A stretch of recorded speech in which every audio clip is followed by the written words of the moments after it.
Specifically on reparations. I asked the question because Elizabeth Warren, Julian Castro, they've indicated they want to support. What does that mean? What do they mean? I'm not sure that anyone's very clear. They do that intentionally to redirect resources away from black folk. So when you ask them about reparations, they say, well, we don't know what it is. In simplest form, reparations mean repairing. It means to repair damages that were inflicted on a group of people or a population by either government, organization, or by an individual. That's what it means, repairing damage that was inflicted on people. And the closest thing that comes to that is affirmative action, and I have the dubious honor of writing the second affirmative action plan in the United States in 1970 for the state of Florida that was approved by the governors and the cabinets that went all over the country. And the affirmative action means coming up with policies to pinpoint and target who is entitled to reparations or preferential treatment. So there's two different things, but once they're sequenced, and first thing you have to do is, in reparations, define it. I just told you what it was repairing. And see, all throughout our society, every time anybody's been damaged, our society would jump to it to repair them, to try to correct it. Repairing damage. The damage can be emotional, psychological, or economic, or political. It means repairing it. And then and affirmative action means targeting. Who are you going to target to give it to? And throughout this history, white folk have always given up reparation. And Bernard and Sanders, he needs to know this. Let's go back. Let me pick out a few. President Lincoln says let's think about slaves, and maybe I might free some slaves. And if I free slaves, since they are such a despised group in the country, if I free them, I got to either move them to the Bahamas, or move them to Texas, or move them back to Libya. And because whites in the country, they don't want no more free blacks. A number of blacks are a threat to the dominant white society. So he said. But he asked some slave owners around Washington, D.C. to free their slaves. And guess what? He said, I'll free them, and he paid them reparations. The white slave owner said, well, if I turn my slaves loose around Washington, D.C., I've lost money because I bought these people for about $500 or $600 a piece. And so the government paid them. And Lincoln said, now why don't we release all of them and we send them all back?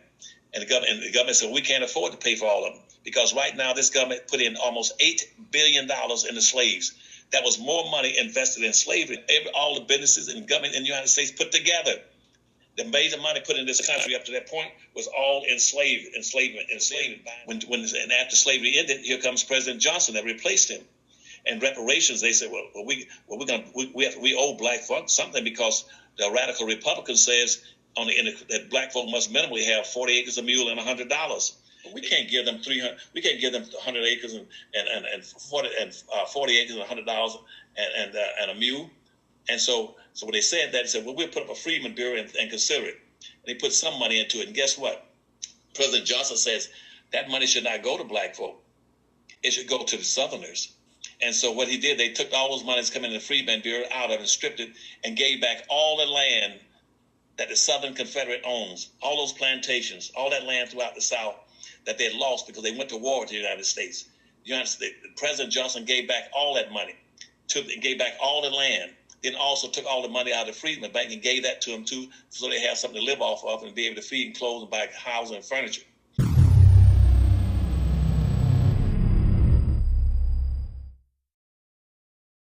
And then he said, so he reparated the Southern Confederate States, the same state who were the first terrorists in America got reparations. Make sure Bernie Sanders understand that. They got reparations by having been damaged because they lost the war. They got back all the land and got money for it. Then here come the American Indians. The American Indians supported slavery. They supported slavery. All the tribes signed agreements to enslave black folk, to fight with the South to maintain slavery. But after the Civil War ended, the Indians had lost all the land because they violated the treaties. Because every treaty says you cannot take arms up against the United States in their own land. So all the tribes lost all their land. But guess what? The United States then put up a freedman, put up an Indian Bureau right now in Washington, D.C. that's still in existence, the Federal Indian Bureau. And every year they give $27,000 free to every so-called American Indian. Right now today, they get that free. They get through the Federal Indian Bureau right here in Washington, D.C.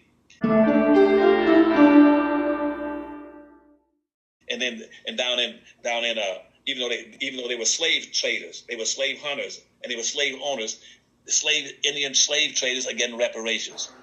And after World War II, after the March, the United States bombed Germany and Italy and damaged the country. And because of they said, well, we've damaged those countries, now we got to reparate them and to pay reparations for the damage we inflicted on them.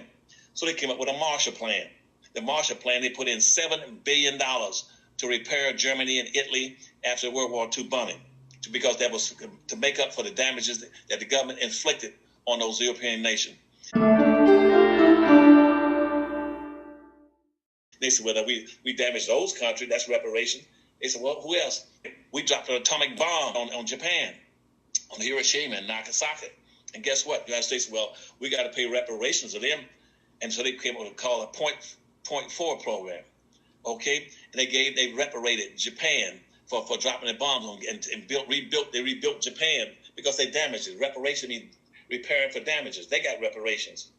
And then later on in the United States, every so-called Japanese American that were relocated in relocation camps. They weren't enslaved. They were in relocation camps where they can be contained and watched. Each one got $20,000 back in the 1990s for having been relocated. Everybody's gotten reparation. Puerto Ricans got reparation after the Spanish War. They got reparations for this country.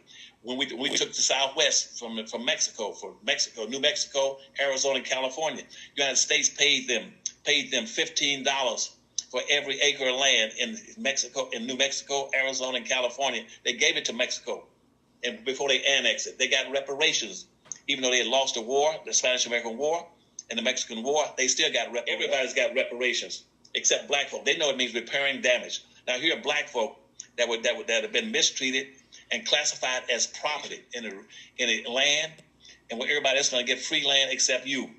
Where everybody that's coming to this country automatically gets 650 acres of free land as soon as they touch land over here. Every immigrant coming to this country can get reparations because they're coming in here as a class. And they're coming here to get unearned benefits. Immigrants coming to this country. Every immigrant in the history of this nation since the 1790s, they came in and they got your reparations. Immigrants take the reparation that was coming to black folk. They call it the American dream. You worked as slaves all those years and built this country. You should have been repaired for it. But guess what? They play the same game that I told you earlier. Switch it away from black folk like they did with the civil rights movement and give it to others. So immigrants are pouring into this country and getting what you should be getting. They're still getting land. Every immigrant got 650 acres. And now they're getting unearned benefits. All these DACA people, they're getting education, free tuition. They're getting clothes, housing, and transportation. They're eating black folks' reparation right now, today. And black folks are saying, well, we need reparations. They're giving it to everybody but you. Assuming in the 1860s, the 1870s, when I was in the White House with Carter, they finally got some money. They got about $3 or $4 million. Guess what? They said, we can't give this money to black folk for reparations for the black farmers. We'll divide it up and split it up. And we'll include that money that black folk earn for reparations. We'll put in the Mexicans, we'll put in the Indians, we'll put in the women. And so blacks got very little money out of the farmer settlement that started in the 1970s when I was with President Carter. And when the money was put out about 7 or 8 years ago, that money was split and given to everybody. So you don't get reparations for you to close them up because you don't demand it. You don't demand it in this country. You built this country. You developed this land. They owe you. They owe you socially, emotionally, and physically, and financially. And now it's quantifiable. What does that come to in money? They owe you somewhere between $1.5 to $2 trillion. $1.5 to $2 trillion owed to you, but you got to start demanding it. but you got to demand it on your exceptionality. Don't go talking about, well, because we're minorities and poor folk and people of color, or even we're Caribbeans or we are African American. No, it's because you're native Black Americans. Demand your exceptionality, that you're descendant of those people that paid that heavy price for 460 years. Nobody else. Talk about reparations and giving it to everybody when you've earned it. That's what they've been doing. They've been giving away your earnings all these years to them. That's why they came in over you. The whites came in, immigrants come in here as a management class. They use you as a labor class. Immigrants come in to be the management class. They picked up over 2 billion free acres of land. And all the land in this country that's owned by whites now, that's where all your wealth is. And the value of the land, the timber, the gold, the oil, the chrome, the bauxite, the magnesia is. That's why whites still own almost 100% of everything from Boston all the way to San Diego. They got reparations. They took it from out of your pocket and out of your hide. So we're going to have a reparations movement, and every Black right now must go to every politician, every civil rights leader, every elected official, say the game is over. It's a time to come to Jesus meeting across this country. No, we're not. Our only interest we have now is our interest. We're going to start demanding, and we're going to play the game to win. We don't care whether you're a Democrat or Republican or liberal or conservative. Black people have a dog in those fights because none of those people ever done anything for Black folk. Neither the Democratic Party nor the Republican Party. Neither liberal. We are a sleeping giant. We got wealth and power in our social cohesiveness, in our capital, our social capital. We got wealth in the $1.3 trillion that pass through our hands every year to play the game against the society. We start practicing group economics. We can get power. We can beat this game. We can win it. We can get reparations. We learn how to play the game. Everything you need to do is in those books, in the Powernomics books, in the library pack that you've been advertising for you. The only people in the history of this nation and the most patriotic people are Black folk. 99% of all the Black people in this country right now, 99% were here before 99% of all the immigrants arrived. Immigrants and the descendants of immigrants are guests in America, G-U-E-S-T. The only natives you got here are these Black people. And yet then Black people are the only people that have never received reparations. But every country who's gone to war with the United States, they've always got reparations. I mean, we have fought, here's the worst part about it. And Black people are the only people that's engaged and fought with the United States against all those countries that got reparations. Japanese got reparations, Vietnamese, Germans, Italians, French, British, everybody's fought America during this Revolutionary War. Everybody, Puerto Rico, Mexico, Korea, North Korea, China, everybody's fought America. They got reparations. Now there's a suggestion in that, but you got to figure out what it is. When everybody that fought America got reparations, the only one who's been cow-licking, playing get low and trying to be acceptable, trying to integrate and get along, have never gotten a penny. Now you figure that out for me. Walking, marching all down, always celebrating a butt whipping by March, saying, "We shall overcome." They never get a damn penny. You figure it out. Let me know what conclusion you come to. Ooh.